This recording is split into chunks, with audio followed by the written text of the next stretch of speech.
Now, it was an eventful 24 hours in Palm Beach as President Trump met President Xi Jinping for the first time.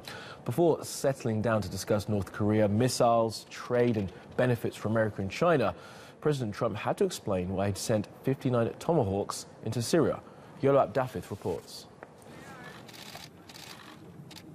President Donald Trump and President Xi Jinping discussed politics and the economy at Mar-a-Lago, and it seems their meeting improved after Thursday's opening dinner. So far, I have gotten nothing, absolutely nothing. He may have not got much out of China on trade agreements so far, but Trump has gained a reputation for a swift response on Syria. As the full impact of Tuesday's chemical attack on Syrian civilians became clearer, President Trump decided the US had to retaliate, especially as Syria's use of chemical agents is illegal under international law. He's not going to telegraph his next move, but I think that this action was very decisive, justified, and proportional to the actions that he felt needed to take, and I think it sent a very strong signal, not just to Syria, but throughout the world. Speaking in New York just hours ahead of the decision to bomb Bashar al-Assad's military, President Trump had an unlikely supporter. We should have and still should take out his airfields and prevent him from being able to use them to bomb innocent people and drop sarin gas on them. Later in Mar-a-Lago, despite the Syrian distraction, Xi Jinping invited President Trump to Beijing later this year.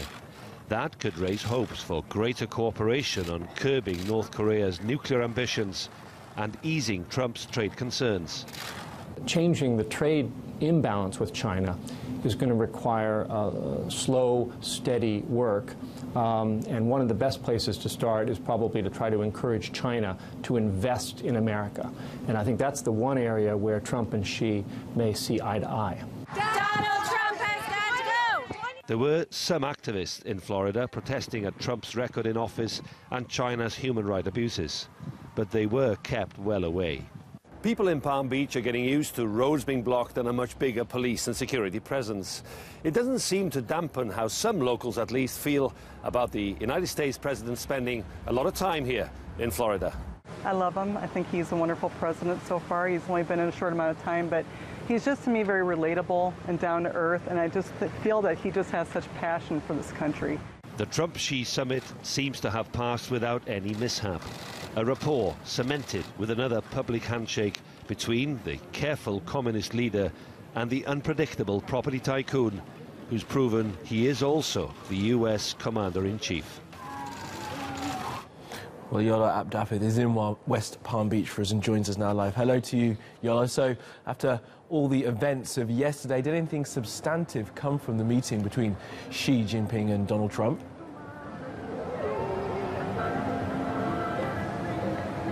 Well, we've had statements from both leaders, and they were saying that this has been positive and productive.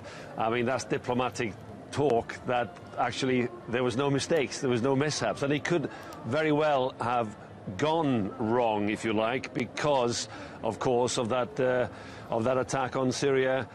Well, before the summit even started, when indeed they were sitting down to have dinner on Thursday evening, and only afterwards was President Xi told, of course, of the attack. So things could have gone badly wrong. They didn't, and I think that both of the communiques from both of the leaders suggest that, yes, they managed to talk, they managed to get on, they managed to cement a friendship, as they put it, and they will build on that.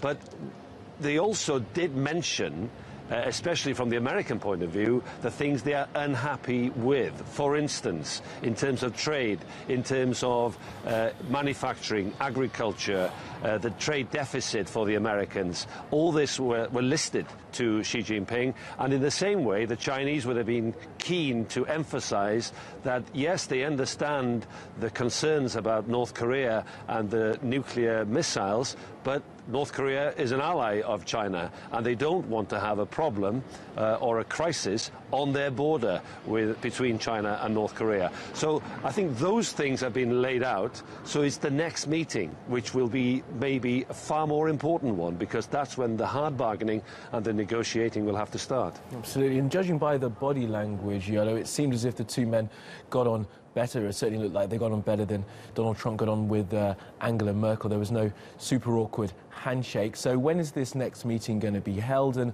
what will be discussed once the two men get together again?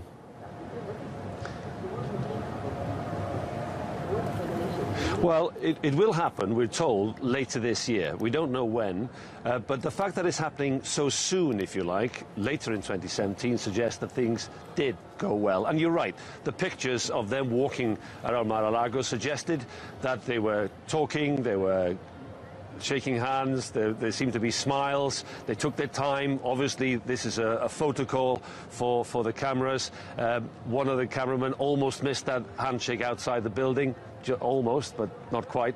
So it shows that everything went well, and even Rex Tillerson, the Secretary of State for Americas, saying that she understood why the Americans attacked Syria, because of the effect on children. So they will be talking about trade.